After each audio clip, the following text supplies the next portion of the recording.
Saya dulu punya seorang kiai yang begitu dekat, walaupun saya tidak berguru kepada beliau. Beliau sering berdiskusi, lama-lama beliau cerita tetangganya itu Tionghoa, Pak. Saya juga, tetangga saya Tionghoa, kanan kiri tetangga saya Cina, Pak. Dan insya Allah jamaah banyak tahu bahwa rumah saya itu kanan kiri itu, ini Buddha, ini Kristen, yang di depan Kristen, yang di sebelah sana Buddha. Dulu Umi almarhumah protes, "Nak, kenapa kamu seneng beli rumah di situ yang tetangganya non muslim semuanya?"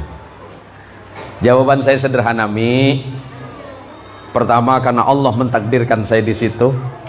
Yang kedua, mungkin saya bisa memberikan manfaat untuk mereka." Alasannya apa? Mereka tidak mungkin baca Quran. Wong Cino lambok boten ngertos, Pak, masalah Quran. Gak mungkin mereka baca Quran, gak mungkin mereka itu baca hadis. Tapi yang mereka baca adalah saya. Sebagai seorang muslim pasti dia membaca saya. Kalau saya baik menunjukkan sikap dan akhlak saya sebagai muslim, pasti mereka berkata, "Oh, ternyata Islam itu baik." Karena saya mendapat cerita dari seorang ulama yang sudah wafat, namanya Kiai Subki Zayyadi. Beliau itu punya tetangga dulu di Paritwan Salim. Ada yang tahu Paritwan Salim, Pak Siantan? Ya, Perwasal. Punya tangga namanya Pak Afiong, Cina. Pagi-pagi Pak Apiong ini datang sama Kiai Subki. "Selamat pagi Pak Kiai." "Selamat pagi Piong. Ada apa Pak Piong?" "Aku sini minta doa." "Minta doa apa?" "Doa cepat kaya."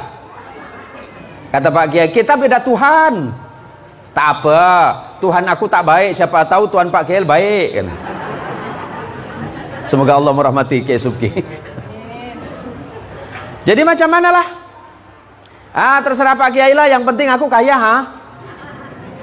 Kau dulu kan kaya, Yong. Itulah Tuhan aku tak baik, Dulu aku kaya, uang aku banyak, toko aku banyak. Sekarang aku jadi bangkrut, Jadi macam mana lah? Minta doa lah. Kiai Subki bilang, "Udahlah Yong, kalau kau mau, yakin, bacalah Fatihah. Bapak banyak, kau baca 1000.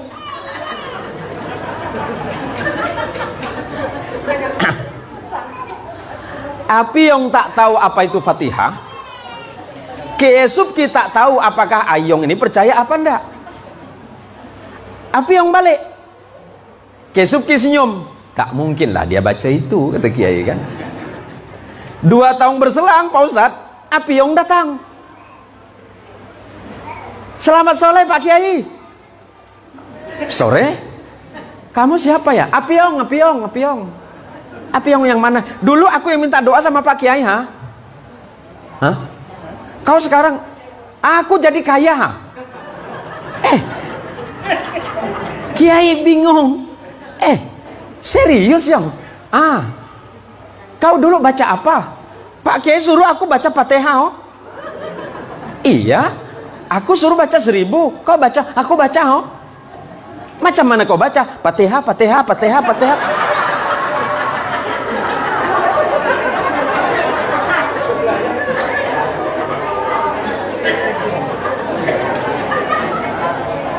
Kaget Kiai.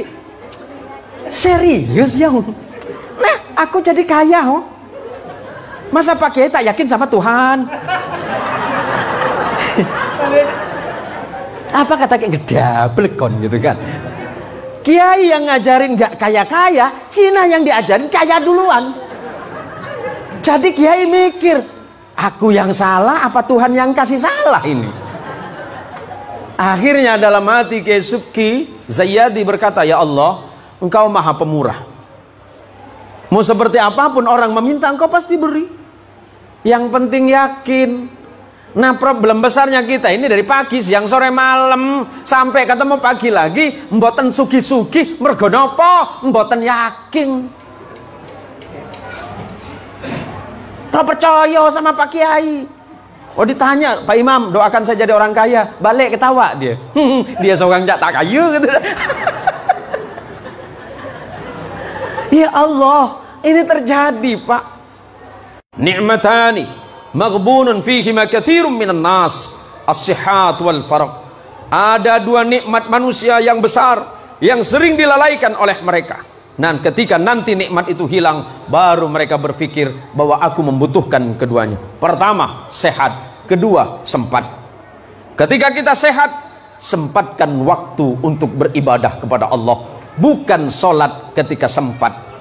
Ingat, sempatkan waktu untuk sholat, bukan sholat di saat sempat. Tak sempat, tak sholat, di saat sempat, baru dia sholat. Padahal waktu kita ini sudah cukup panjang. Kesempatan yang Allah siapkan begitu luar biasa. Yuk, masing-masing lihat ke dalam hati kita masing-masing. Sudah seperti apakah iman kita kepada Allah? Sudah seperti apakah ketakwaan kita kepada Allah? Dan sudah seperti apakah sabar kita di sisi Allah? Dan seperti apakah rasa syukur kita di hadapan Allah? Banyak di antara kita berpikir bahwa iman saya sudah kuat, ibadah saya sudah kuat. Padahal sebenarnya mungkin itu tidak seberapa di hadapan Allah. Maka mulai sekarang perbaiki sikap, perbaiki ibadah, perbaiki akhlak, perbaiki semuanya. Maka insya Allah, Allah akan memperbaiki hidup kita. Walaupun harta kita tidak banyak, walaupun hidup kita sederhana, rumah kita bukan rumah gedong, rumah kita tidak sebagus istana, mungkin rumah kita beratap dari daun sagu, kemudian papannya terbuat dari dinding yang biasa, lantainya terbuat dari papan yang AC-nya 25 jam. Sebab kalau rumah lantai papan itu AC-nya 25 jam Pak.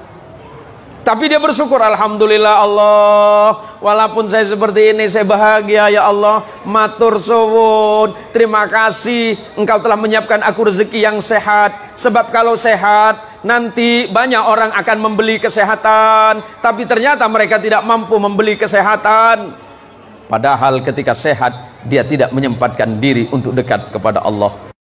Yang sering kita temukan adalah ketika kita sholat gak yakin kalau kita sedang berhadapan dengan Allah. Padahal yang Allah sebutkan dalam Quran, alladzina yadhunnuna annakum mulaqu rabbihim wa annakum ilaihi raji'un.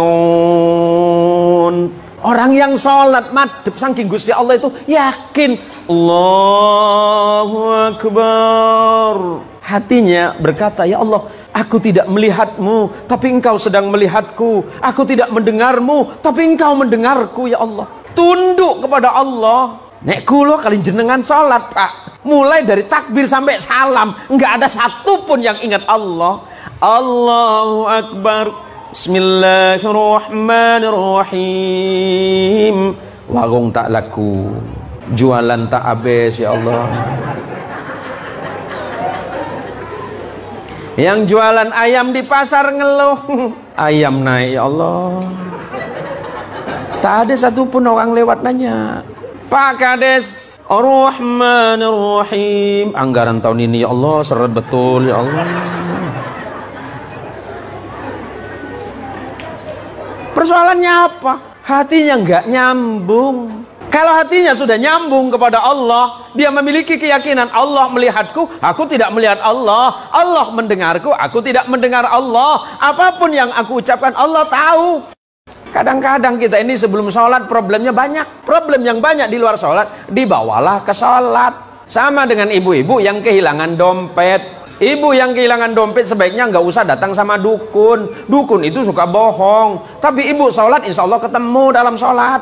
Dompet yang hilang, Allahu Akbar. Alhamdulillahi Rabbil Alamin. Ar-Rahmanir-Rahim. Maliki yaumiddin. Mulai merayau pikiran, tadi aku dari pasar, mampir mana ya? Oh, akhirnya dompet ketemu waktu waladhdallin. Di mana? Aku taruh di atas lemari. Persoalan hidup dibawa dalam sholat. Bagaimana Allah akan mengeluarkan kita dari persoalan? Nah sekarang kita belajar saja bahwa dari awal takbir sampai akhir salam kita belajar khusyuk. Apa itu khusyuk? yang penuh dengan ketenangan, penuh dengan ketawadhuan, penuh dengan kerendah hatian kepada Allah, penuh penyerahan diri kepada Allah. Ya Allah, salatku tidak sempurna ya Allah, salatku tidak sebaik itu ya Allah, salatku tidak sebaik Nabi, salatku tidak sebagus sahabat, salatku tidak sesempurna ulama dan para walimu, salatku ini seperti ini ya Allah, tolong terima ya Allah. Allah pasti menerima. Kadang-kadang ada yang malah ngomong gini, ngapain sholat? Ngomong sholat aja nggak kaya-kaya. Atuh ibu, kia ta ibunya. Sholat teh, kita ini sholat dari takbir sampai salam nyaris tidak ada satupun yang ingat kepada Allah. Nah mulai sekarang, kapan kita ingat? Paling tidak waktu takbir, takbiratul ihram, takbir yang pertama, sedangkan takbir berikutnya disebut dengan takbir intiqal. Takbir kenapa yang pertama disebut dengan takbiratul ihram? Sebab takbiratul ihram adalah takbir yang mengharamkan mengingat selain Allah di dalam sholat. Ada batas. Pun Anda sudah sholat, yang wajib Anda ingat hanya Allah, bukan mengingat kepada yang lain.